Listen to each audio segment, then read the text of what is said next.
We're in Salt Lake City at Ken Sanders Rare Bookstore.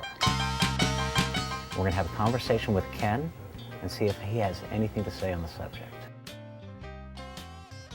I actually want to talk to you about comic books. Well, any young boy is going to be attracted to comic books. In the 1950s, Spider-Man, the Hulk, the Fantastic Four, the X-Men, and Doctor Strange. And pretty soon, when I was in high school, I was running a mail-order business and selling underground comics and fanzines, you know, art and science fiction and comic-related fanzines. I used to run ads in the 60s for underground comics that said, you must be 18 or over to buy these comics. Now, I wasn't 18 at the time, but I was selling them, not buying them. Let's talk a little bit about your going into publishing. So you're buying and selling books, right? Wheeling and dealing comic books at school, and then doing your own mail order. And then what got you into thinking you could publish books on your own? Well, in the 1970s, I became involved with kind of a legendary Salt Lake City head shop called the Cosmic Airplane. Steve Jones and Sherm Cloud started it at 9th and 9th in the spring of '67. And I wandered in there then and became pretty good friends with Steve, who stayed with it.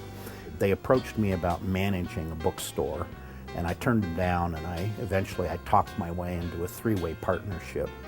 And from the 70s to the early 80s, I created the Cosmic Airplane bookstore, and it just was a wildly successful publication.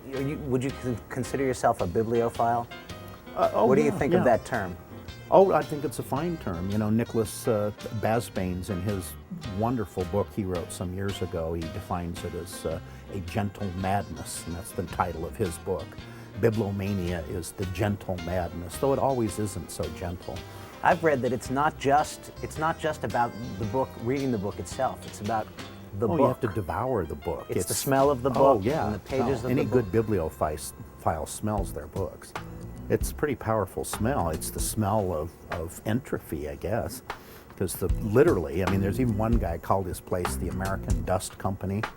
Because all this stuff, you know, because of the acidic contents, especially pulp magazines, comics, newspapers, it's all turning to dust as we speak. Eventually it will be dust. So when did you get to know Edward Abbey?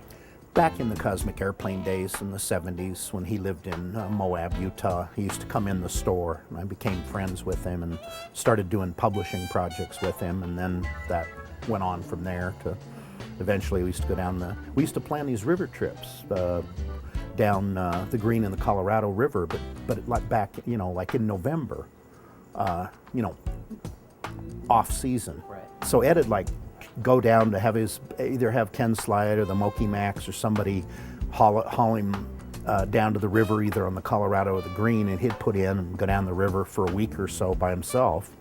And then I'd come along and row my boat down. I'd get usually one of the Quist boys to dump me off, or friends in Moab to dump me off on the Green River, because I liked floating down the Labyrinth and Stillwater Canyon sides.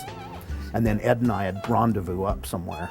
I just want to ask you about R. Crumb, because you grew up obviously reading comic books with R. Crumb's artwork, and then you got to meet him and you got to publish him. So how did that happen?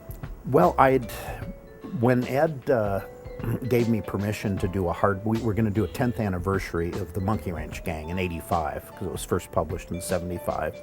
And I just knew instantly that I wanted R. Crumb to illustrate it. I could see in my mind's eye the R. Crumb artwork for it. And I went through hell. I wrote him, I tracked him down in Winters, California, wrote him, explained the project to him, turned me down cold. I spent a year and a half commissioning other artists. Nothing was working. They would have been okay, but they just weren't quite right. And so genius that I am, I wrote Crumb back. I offered him a lot of money, which, as it turns out, wouldn't have been necessary if I had just sent him the bloody book in the first place. He had never heard of Edward Abbey. He calls me up on the phone. Say, these characters in Mr. Abbey's novel, The Monkey Wrench Gang, do they actually go out in real life and do some of the things that Mr. Abbey talks about in the novel? Crumb's a very, very formal person. So the store is called Ken Sanders Rare Bookstore. But you don't just sell rare books. Yeah, that was deliberate on my part, not so much to scare people away, but just to set a tone, calling it. I named it after myself so I can drive around in circles in the morning and look for something familiar, and so I remind myself where I'm supposed to show up for work. So all the books aren't rare. No, we have a lot of used books. I mean, there's just enough of the old used bookman in me that I'm happy as a clam if one of my book scouts or somebody brings in this huge amount of just general used books, going through, weeding out what will and won't sell and what we like to sell here. You know, having 12 copies, paperback $3 copies of To Kill a Mockingbird sitting back there on the shelf. That's just part and parcel of what you do if you're in the book trade. Sure. And could I ever pay the rent selling $3 paperbacks? That doesn't keep the empire alive. Well, you told me you had a book that... The rarest Mormon book is called the Book of Commandments. There's only maybe 20 copies in existence. And this is many years ago now, but one walked in the door and we ended up turning around and selling it on behalf of the owners for $250,000. And that happened rather quick? Oh yeah, within a few weeks. This is the rare books room.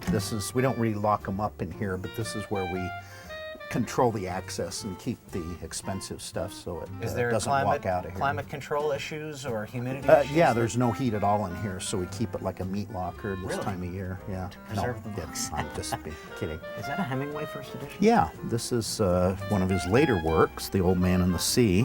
One of the distinguishing characteristics for a first of this book, and it's relatively common because it had a 50,000 copy first printing, but it's a Hemingway, so it's still a $1,500 book, is Papa Must Be Blue on the back cover. Then here's in 1985, I did the limited signed edition of the Monkey Wrench Gang with the R. Crumb artwork. And this is the special limited edition. So this one comes with a signed print by R. Crumb, and there were 250 of these done. Well, Ken, thank you. Thank you so much for talking to me today. My pleasure, Jim. And Thank you. for showing Thanks me for all coming. the books. Yeah. I always like to show off books. All right. Thanks. This is Ken Sanders at Ken Sanders Rare Books in Salt Lake City, Utah.